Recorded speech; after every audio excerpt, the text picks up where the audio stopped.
refoule les blouses marocaines. Pour cette 13e édition, les Sénégalaises comptent faire mieux.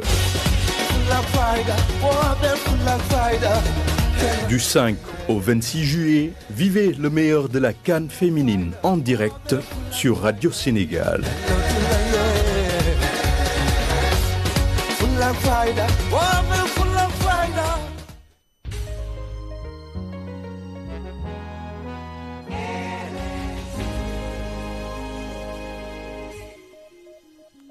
Salam alaikum Sénégal ngi maaleykum salaam Sénégal ngi nanga def sawa Sénégal ngi maa ngi fi c'est ça Sénégal ngi rajo Sénégal indi ay coppite ngir li gën waaye ngir li leen di bégal rajo Sénégal fii la jant bi di fenkee bu juróom benni waxtu jotee ci suba gi Salam Sénégal ay xibaar yu wér te bees ay archive ay fàttaliku ak i chronique bu leen ko kenn nettali juróom-ñaari waxtu ñaari journaliste di leen jukkil. voilà jërë ngeen jëf ci teewlu bi rajo Sénégal Salam Sénégal yegsi nañ ci pàcc bi ñoo dalalee suñu gan le grand entretien Ramatoulaye Sarr ginnaaw ba ma la nuyoo ma bàyyi ak suñu gan tey. maa ngi lay fay bu baax Arona nuyu également auditeur au 92.5 rajo Sénégal alors suñu gan du kenn ku dul monsieur Babacar Gueye moom nag c'est le directeur de cabinet du ministre de l'enseignement supérieur de la recherche et de l'innovation monsieur Gueye nuyu nañ la dalal la ci Salam Sénégal. maa ngi lay jaajëfal si dalal bi di la nuyu di la fay Ramatoulaye di fay Arona di nuyu aussi auditeur rajo Sénégal yëpp. alors Arona la te ñuy tàmbali waxtaan gi sànq maa ngi koy wax ne ko le ministre dañ koy solliciter ba sonn moom moo nekk en tout cas ministre bi nga xamante ni nag au niveau de la rajo il n'est pas accessible du tout. tey jii nag comme yaay directeur de cabinet bi moom yóbbante la rek ci jëwrin gi. xam nga RTS moom dafa taxawee fii rek comme ni ñu ko waxee service public mais tamit institution la boo xam ni yéen la fi nekkal waa gouvernement bi donc dina baax ñu koy am ci yenn waxtaan yi monsieur Gueye ñu daal di fas yéene waxtaan li nga xamante ni nag yaakaar naa ni jëwrin gi sax amaloon na ko ci ay information yoo xam ne génn na tey xibaar yi ëttu yëglekaay ñu bëri daal di ci addu maanaam tolluwaayu université yi étudiants yi ci université yi waaye également li nga xamante ni moo di koppar bi ngeen leen di jagleel ci wàllu bourse mais laata boobu tey jii tolluwaayu étudiants yi ñi ngi wax plus de 200 000 étudiants ci 2000 et quelques enseignants. waaw li ngay jëkk wax laay dellu si mooy ministre da nga ni doo ko faral di gis si RTS. ci rajo bi waaw parce que en fait. si RTS moom il est passé à plusieurs reprises je me demande sax ndax c'est pas le ministre du gouvernement bi ëpp li mu jaar si RTS au niveau de la télévision. Voilà au niveau de la rajo nag xam naa ni des fois xam nga ñun duñu mën def la part entre les deux xool ndax rajo bi la wala télé bi la. mais en tout cas li ma si mën wax daal mooy dugg na samay nopp te incha allah daan si def li war. ba tax ngeen gis ko si RTS si rajo bi. merci beaucoup waaw.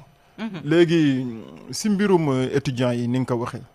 Sénégal c'est vrai presque 300 000 étudiants 280 000 étudiants enseignants yi nekk à peu près 2500.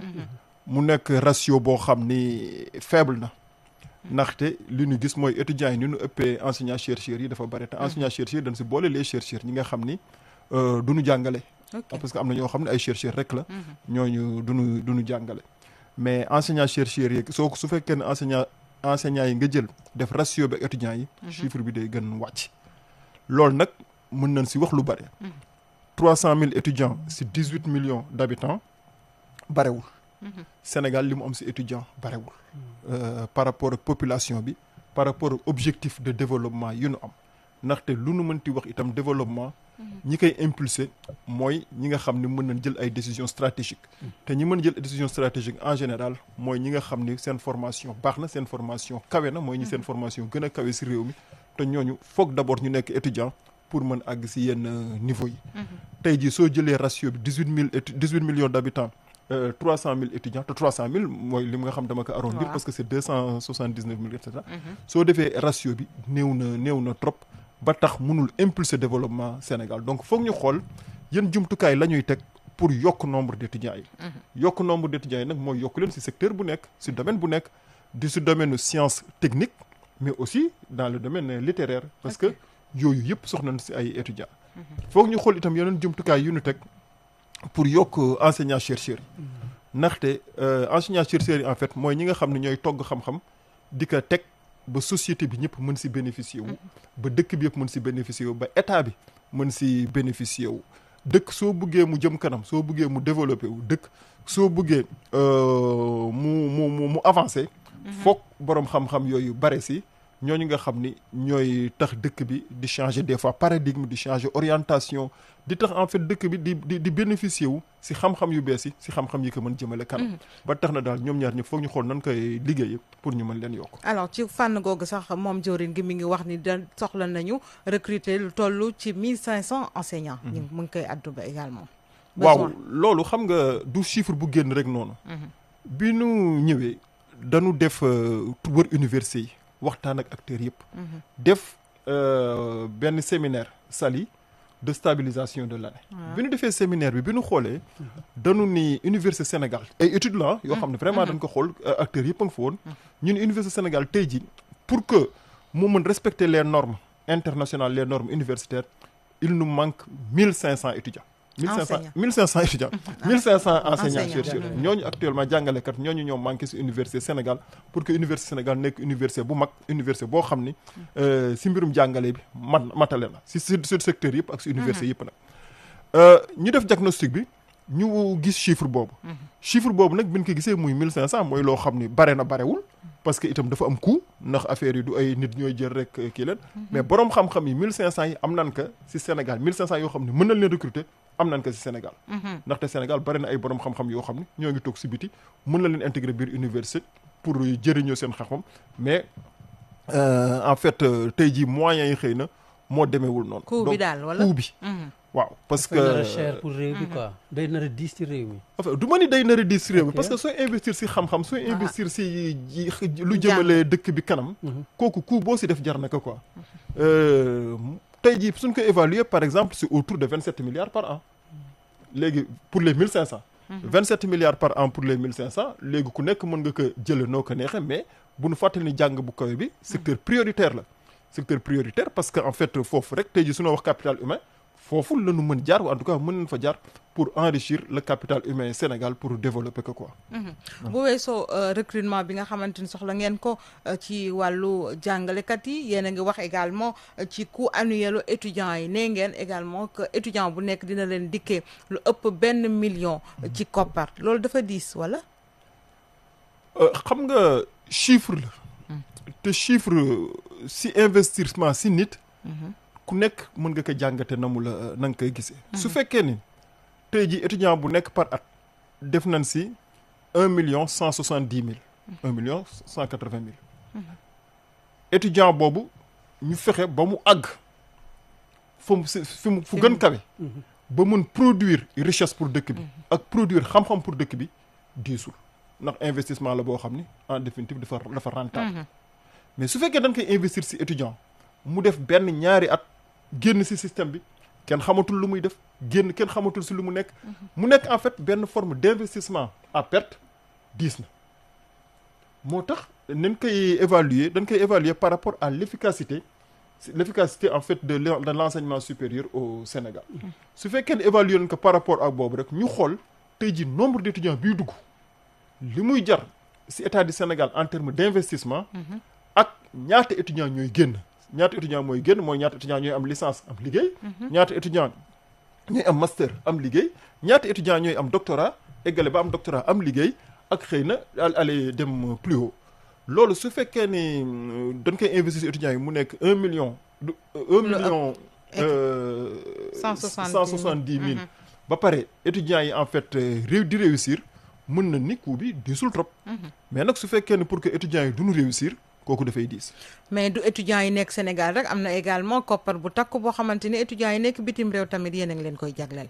waaw kooku bourse bi la. bourse plutôt waaw. mais enfin dañ ko dugal nañ ko si jàngat bi nu def pour l'ensemble des étudiants parce que kooku c'est un coût moyen. ok tey ji am na étudiants yoo xam ne il coûte presque 3 millions à l'État mooy étudiants yi nekk si école d'ingénieurs yi. ok ñoo gën cher fuuf.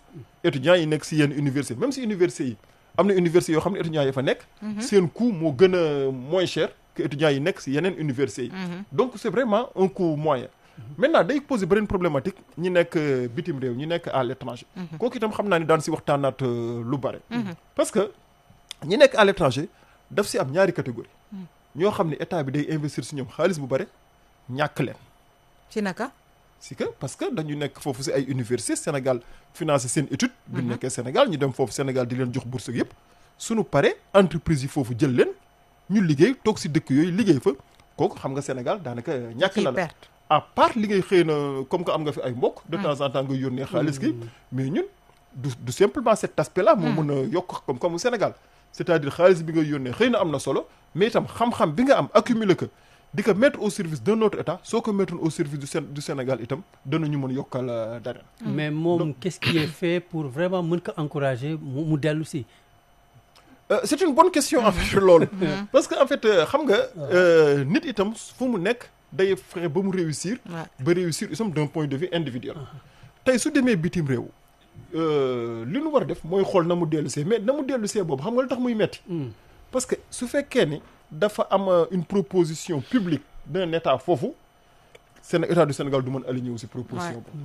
su fekkee ni dafa am proposition d'une entreprise une entreprise bu ko bëgg vraiment en Europe wala dans sous d'autres contrées état entreprise Sénégal yi mënuñu aligné wu parce que su boobaa mbirum xaalis lay doon quoi. di mën nga ma fay lii mënoo ma ko fay kii mën na ma fay lii man damay toog foofu. am na école d'ingénieur yoo xam ne gis nga bis boo fa duggee en Europe. si saa si dañ lay jox nationalité wala ñu jox la papier boo xam ne yow day tax ñoom dañ lay intégrer seen société. ay garantie la daal. ay garantie yu wóor dugg nga si école bi rek. daanaka mooy dootoo génn si dëkk boobu. am na leneen tey jii Sénégal mi ngi former ay ingénieurs si ay école d'ingénieurs yi bu si mel ne ESP école supérieure polytechnique bu Dakar di def liggéey bu rafet bu am solo wala EPT école polytechnique de Thiès ñoom tamit yàgg nañ di def liggéey bu am maana mais ingénieurs yooyu am na si élèves yoo xam ni sa biir école foofu lañ leen di fekk di ay entreprises étrangères di leen recruter te duñ ko sax yëg instant boobu mais suñu pare dañuy pare former seen pare nan ñu jël leen dem naan Canada dem naan États-Unis dem naan France dem naan faneen ak faneen xam nga yooyu problème la yoo xam ni tey ji foog ñu essayer ko régler parce que ay élèves la yoo xam ni il coûte très cher à l'État élèves ingénieurs yooyu gën a tuuti cher à l'État du Sénégal mais ñu si bare dañ koy perte te Sénégal li muy former si ingénieur par exemple actuellement barewul 800 par an si domaine yëpp nag mais si domaine yu bari mais 800 par an barewul tey Tunisie c'est 8000 ingénieurs par an Maroc c'est 10 xaw ma 12000 ingénieurs par an tey Sénégal xëy na waroon na àgg au moins 5000 ingénieurs par an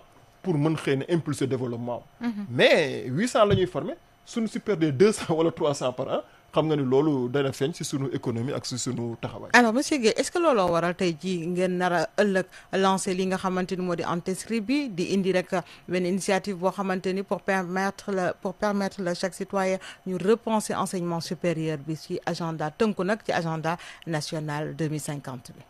waaw autorité yu gouvernement bu bees bi mu ñëwee. dafa redéfinir politique gu Sénégal. ñu dénk politique agenda national de transformation du Sénégal léegi dafa bari ay fànn ñun fànn bi ñu si intéressé mooy enseignement supérieur recherche et innovation président Bassirou Diomaye Faye bi mu si ay conseil des ministres yu bare mu joxe ay orientation ni enseignement supérieur au Sénégal ni muy doxee foog ñu toog waxtaane ko suñ koy waxtaane nag acteurs yëpp képp ku concerné koo xam ne am nga xalaat si enseignement supérieur Sénégal war nga toog nga wax si mu joxe une commande globale maanaam amul benn secteur de l'enseignement supérieur rek bu nuy wax mais tous les secteurs de l'enseignement supérieur nga wax les trois composantes yi si ëpp mag mooy enseignement supérieur bi recherche bi ak innovation mais yooyu yëpp soo ko boolee il faut que tey jii ñu xool sunu enseignement supérieur li si nekk yëpp na muy doxe maanaam mbirum étudiants yi maanaam mbirum enseignants yi maanaam mbirum œuvre sociale yi mbirum bourse yi mbirum yëpp foog ñu xool loolu yëpp na muy doxee parce que système bi en fait on s'est rendu compte que efficacité am dafa des entre liñ siy dugal ak résultat bi ñuy am au bout amul méngoowul il faut que liñ siy dugal gën a feeñ si résultat bi ñuy am au bout ba enseignement supérieur au Sénégal mën a en fait produire li ñuy wax capital humain boo xam ni mën na pousse Sénégal mu gën jëm kanam beneen bi mbirum recherche la xam nga recherche mooy xam-xam. dëkk mënul développer te recherche am développé wu. wala bokk si recherche jàmbur nga nar jàpp nga nar sukkandiku pour développer. alors que tey jii Sénégal ñëpp xam na li ko mën a changer mooy recherche te li si xaw doy waar. recherche Sénégal dafa dynamique. tey jii dans les universités on produit beaucoup de savoir on produit beaucoup de science mais dañ ko jëriñoowul.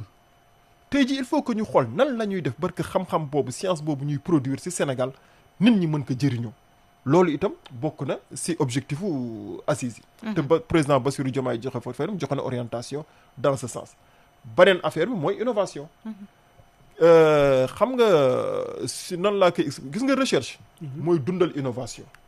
su recherche amul innovation du am maanaam kenn du mën soppali. kenn du mën beesal kenn du mën yeesal xaw ma nan kay. waaw léegi pour ñu mën beesal wala ñu mën yeesal il faut que recherche boobu développé wu mu feeñ si innovation yi maanaam technique yu bees yoo xam daan ko dem nag dans tous les domaines que ça soit dans le domaine agricole dans le domaine spatial dans le domaine scientifique dans tous les domaines même dans le domaine audiovisuel. donc pour ñu def ay innovation pour que innovation yi en fait mën aussi pousse Sénégal ñëpp mën si bénéficier wu. moo tax tey jii mu nekk ay assises yoo xam ne c'est des réflexions globales.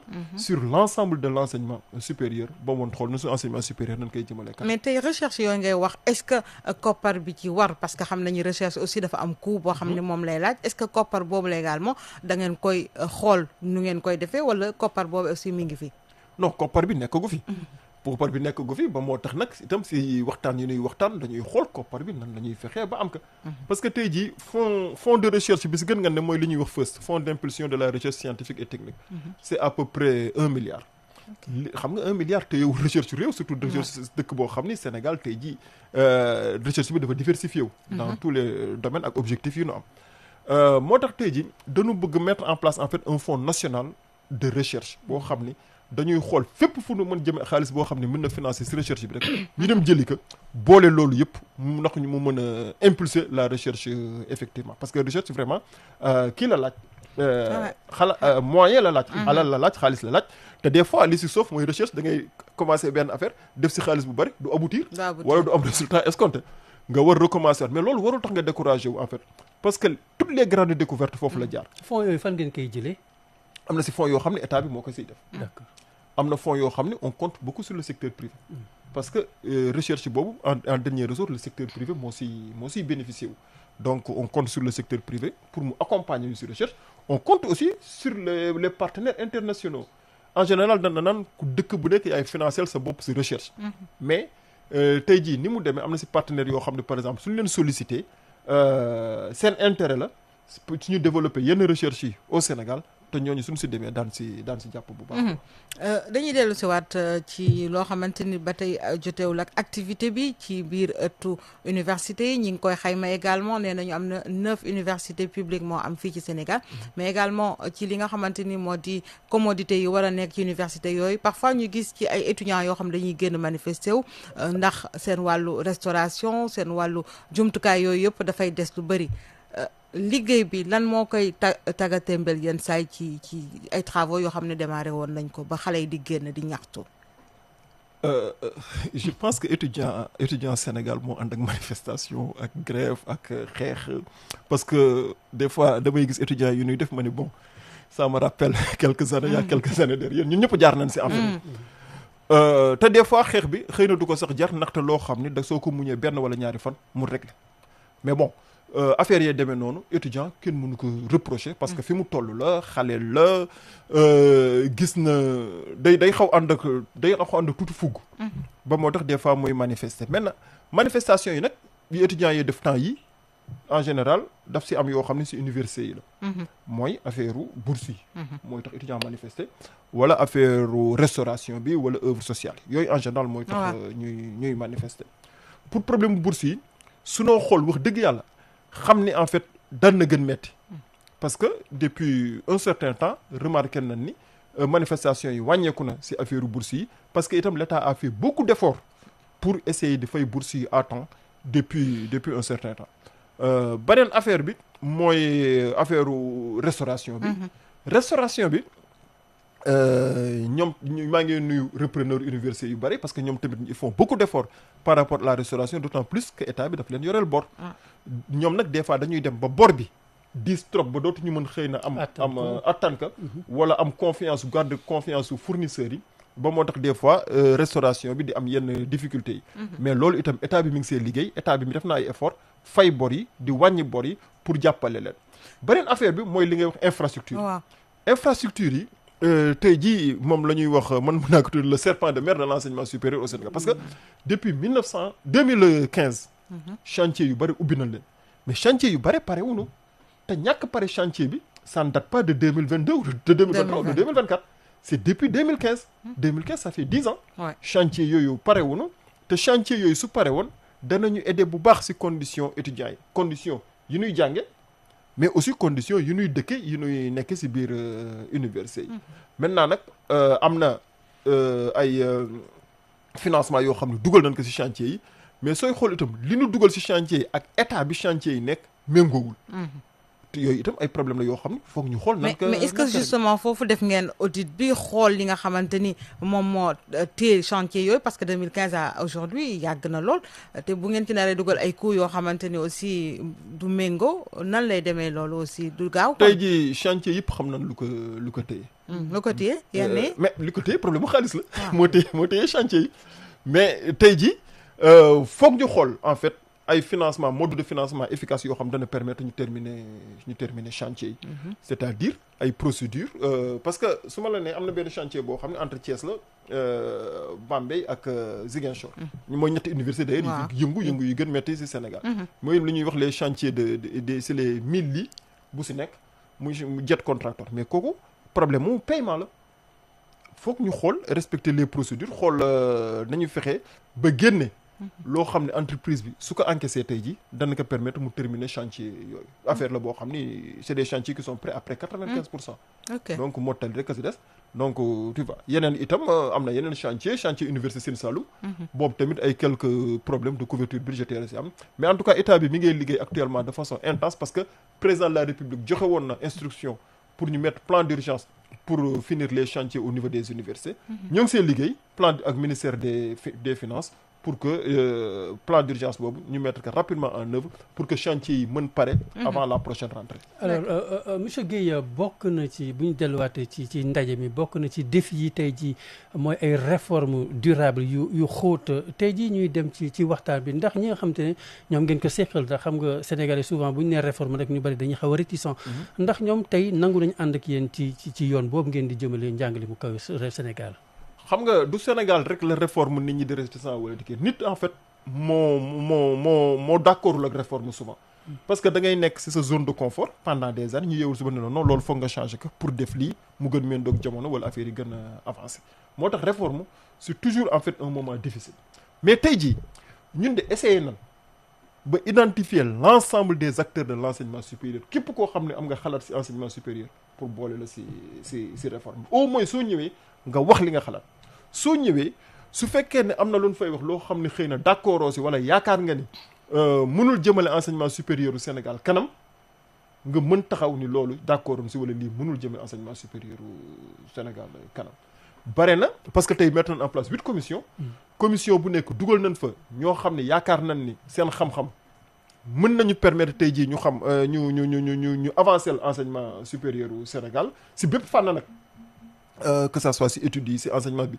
si recherche bi si innovation bi si œuvre sociale yi si bourse yëpp ku si nekk dugal nañ fa ay experts ay spécialistes ay parents d'élèves yi ay parents d'étudiants yi ay syndicats yi tout le monde essayer na leen associer si waxtaan ñoo ñëpp suñu génnee seen xalaat am nañ yaakaar ni daanu mën am si Sénégal enseignement supérieur boo xam ne au moins dana am consensus parce que unanimité moom du am mais daan am consensus et puis suñu affaire yi suñu mesures yëpp yi ñu fay jëlee muy mesures yu rafet yi nga xam ni méngoo naag jamono mi nga xam ni c'est des mesures progressistes suñ ko mettre en place danañu permettre tey jii ñu améliorer le système d'enseignement supérieur au Sénégal. alors améliorer le système d'enseignement boobu supérieur boobu sax xam naa ne dinañu pousser un peu à parler résultat bac yi nga xam ne gis nañ ko parce que baisse de niveau boo xamante ni kenn xamul lan moo koy expliquer bu ñu méngalee 2024 ak 2025 78 000 en 2025 ñëw ci 74 000 loolu ci njàngale mi ci système bi la lan la exactement ci boo ko doon jàngat.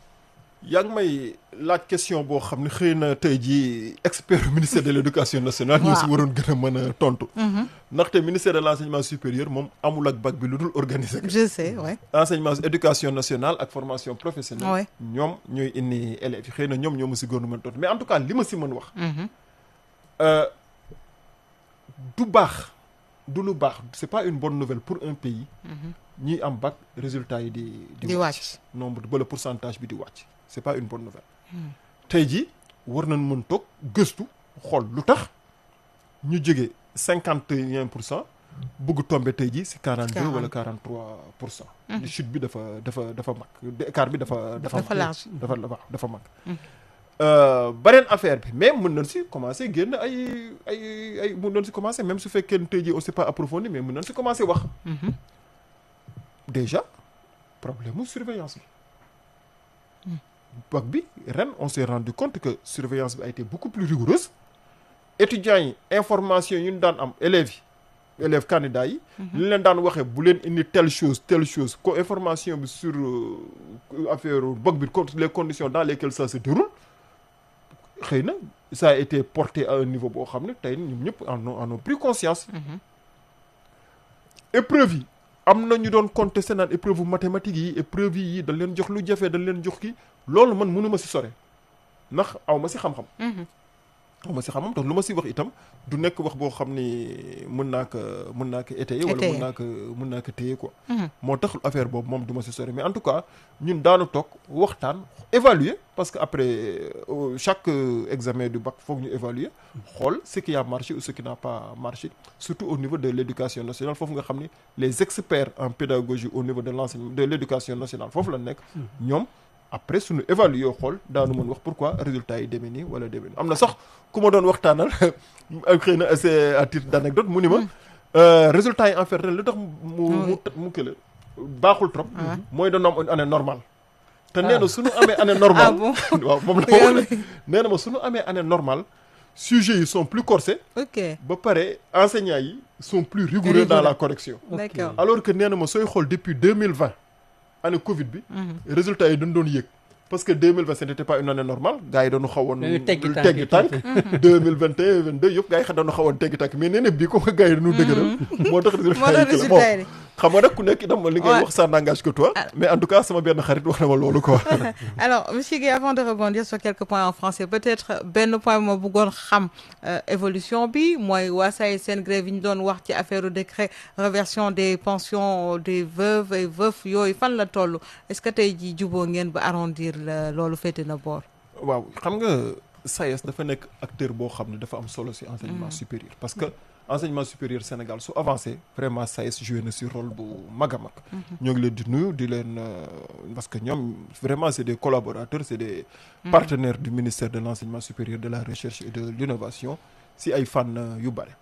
seen décret su ma ni seen décret bi en tout cas décret de réversion aux pensions de veuves aux pensions mu nekk loo xam ni dañ ko ñëw fekk ka fi biñ ko xoolee xam ni lii vraiment lu jaar yoon lu jaadu mu amul benn discussion possible ñu àndi seeg SAES liggéey si ba président de la République signé ko mais acte administratif dafa am toujours un décalage entre le moment bi ñu koy signé ak moment d'application parce que suñ koy appliquer foog ñu xool les conditions d'application de l'acte nan lañ koy appliquer fu ñu koy appliquer yëpp foog ñu xool ko tey jii foofu lañ toll te application bi en fait ministère des finances ñoo parce que comme dafa am un décret qui a une implication financière application bi relève du ministère des finances ñun pousse nañ décret bi déposé nañ ko liggéey nañ si ba président de la République signé ko mais su ko président de la République signé moom mooy loo xam ne kenn mënut si dellu gannaaw jeex na quoi tey jii ñoo ngi liggéey ak SAES di liggéey ak ministère des finances pour application décret bi loolu rek si des actuellement te je pense que vraiment yàggatul décret bi daan ko appliquer et puis histoire boobu dana nekk derrière nous quoi. Alors monsieur Guèye nous allons rebondir sur quelques points en français tout d'abord le ministre Dr Abdourahmane Diouf de l'enseignement supérieur de la recherche et de l'innovation a levé le coin du voile sur beaucoup de chiffres par rapport justement à la famille estudiantine mais également le nombre d'enseignants. Il y a un déficit de 1500 enseignants à recruter. Est-ce que vous pouvez nous dire un peu quel est le problème justement au niveau de ces recrutements-là? Voilà, donc je vous remercie. Par rapport au recrutement, aux besoins de 1500 enseignants, ce n'est pas un chiffre qui est sorti comme ça. On a fait un diagnostic de la situation de l'enseignement supérieur au niveau du Sénégal, surtout quand il s'est agi de réfléchir par rapport à la question du dérèglement du calendrier universitaire. Et on s'est rendu compte qu'aujourd'hui au Sénégal, pour en fait résorber le gap, il faut recruter 1500 enseignants-chercheurs. Le gap, c'est 1500 enseignants-chercheurs pour qu'on ait une université hors norme. Dans tous les domaines. Dans tous les domaines, c'est-à-dire dans tous les domaines universitaires. Alors, de ce point de vue, le travail a été fait. 1500 enseignants-chercheurs, c'est vraiment ce qu'il nous faut actuellement au Sénégal. Ça découle d'études, ça découle de travaux qui ont été menés pour en arriver à ce chiffre. Vous parlez de problème. Le problème de recrutement, c'est un problème financier. C'est vrai, le secteur de l'enseignement supérieur au Sénégal, c'est un secteur prioritaire. Il faut en arriver à trouver les moyens pour pouvoir résorber ce gap et donc recruter 1500 enseignants-chercheurs. Le coût aussi a fait l'objet d'études de notre part et de la part du ministère de l'économie et des finances, du ministère des Finances et du budget. Et le coût aujourd'hui, c'est 27 milliards pour qu'on puisse recruter 1500 enseignants-chercheurs. Donc c'est à ce niveau où on est. Et aujourd'hui, le Sénégal compte près de 286 169 étudiants, publics comme privés, avec 2000 et quelques enseignants-chercheurs. Voilà la raison pour laquelle peut-être vous avez besoin des 1500 enseignants, autres enseignants, je veux dire. Oui, on a besoin de ces 1500 autres enseignants, en fait, pour être aux normes internationales de l'enseignement supérieur. Parce qu'aujourd'hui, si on fait le ratio nombre d'étudiants, nombre d'enseignants, le gap, il est énorme. Donc, il va falloir vraiment essayer de résorber ce gap. Maintenant, on parle de chiffres, on parle de 280 000 étudiants. On a l'impression que c'est un chiffre immense, énorme, mais c'est largement insuffisant pour pouvoir impulser un développement, pour pouvoir avoir un enseignement supérieur de qualité, capable de porter le développement économique du Sénégal. Il nous faut beaucoup plus d'étudiants. 280 000 étudiants, si vous rapportez ça à 18 millions d'habitants, vous voyez ce que ça fait. Donc ça montre encore aujourd'hui que le Sénégal, du point de vue de l'enseignement supérieur, est un État sous-doté, tant en termes d'étudiants qu'en termes d'enseignants. Donc il va falloir qu'on travaille et qu'on mette en place des stratégies qui vont nous permettre d'augmenter de façon vraiment considérable le nombre d'étudiants, mais de qualité.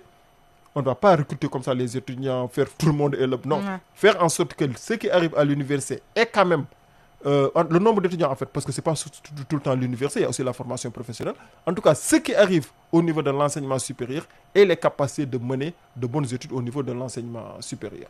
Donc, sur ces deux chiffres, il va falloir vraiment qu'on ait un plan Marshall qui nous permette de régler ces problèmes. Et le ministère, justement, va procéder au lancement demain de l'agenda national de transformation de l'enseignement supérieur, de la recherche et de l'innovation. Quelle est la pertinence d'une telle rencontre? La pertinence, pour moi, elle saute aux yeux. De toute façon, c'est la 3e fois que le Sénégal organise de telles assises en 60 ans d'indépendance. Parce que les premières assises, c'était en 1994. Deuxième, c'était en 2013. Aujourd'hui, c'est les 3e rencontres de ce genre. Ça va nous permettre, en fait, de refonder notre enseignement supérieur, tel que préconisé par le président de la République, Bassirou Diomaye Faye, qui a donné cette instruction à l'occasion de 2 ou 3 conseils des ministres. Il faut refonder le système d'enseignement supérieur. On a fait des études avec notamment l'ANAQ-Sup sur l'efficacité de l'enseignement supérieur du système. Mais on se rend compte que le système n'est pas efficace. Si on met en corrélation le financement de l'enseignement supérieur de la part de l'État du Sénégal et les résultats obtenus, on se rend compte qu'il y a encore beaucoup d'efforts à faire. Donc il nous faut refonder le système, mais à tous les niveaux, voir nos curricula, voir nos offres de formation, voir nos écoles doctorales, comment elles fonctionnent, voir le système de la recherche de façon générale, du point de vue de son fonctionnement, mais aussi du point de vue de son financement, voir les secteurs prioritaires, les secteurs dans lesquels il va falloir essayer d'insister pour améliorer l'enseignement supérieur au Sénégal. Par exemple, il y a ce qu'on appelle les secteurs orphelins ou les filières orphelines, qui sont des filières dans lesquelles le Sénégal a très peu d'experts, a très peu de capacités.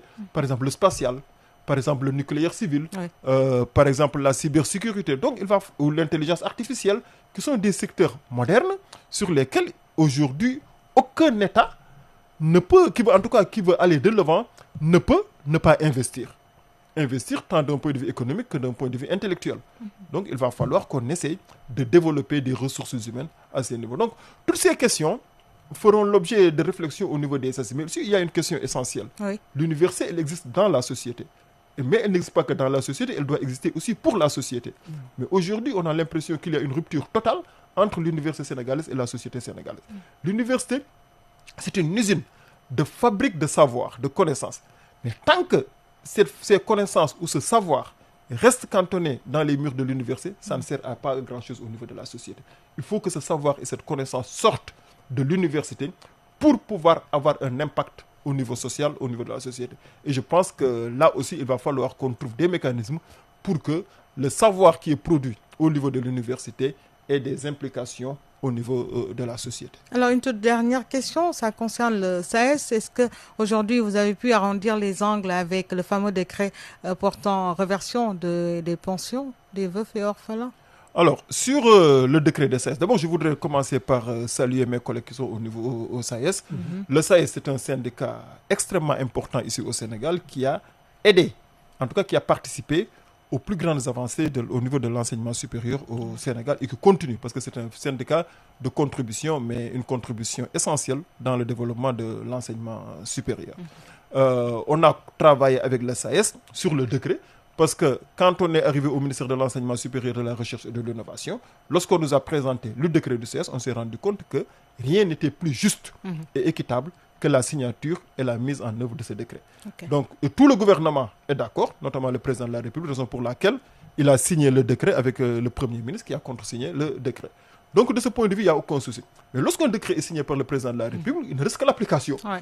Donc, vraiment, je pense que là, on est dans les dernières étapes, les derniers réglages pour pouvoir appliquer le décret du CES, le décret de réversion des pensions aux ayants droit. Merci beaucoup, Monsieur Ababacar Gueye, qui, je rappelle, est le directeur de cabinet du ministre de l'Enseignement supérieur, de la Recherche et de l'Innovation. Salam Sénégal vous remercie. Je vous en prie. Merci beaucoup, monsieur Gueye. Je vous en prie. Merci Arona. Merci Ramatoulaye jërë ngeen jëf ci teewlu beeg déglu bi lu ñu waxtaan ak sunu gan gi nag dañuy may Ndeye Fatou Ndiaye toogu bi mu toog ubbi leen bu mu jokkoo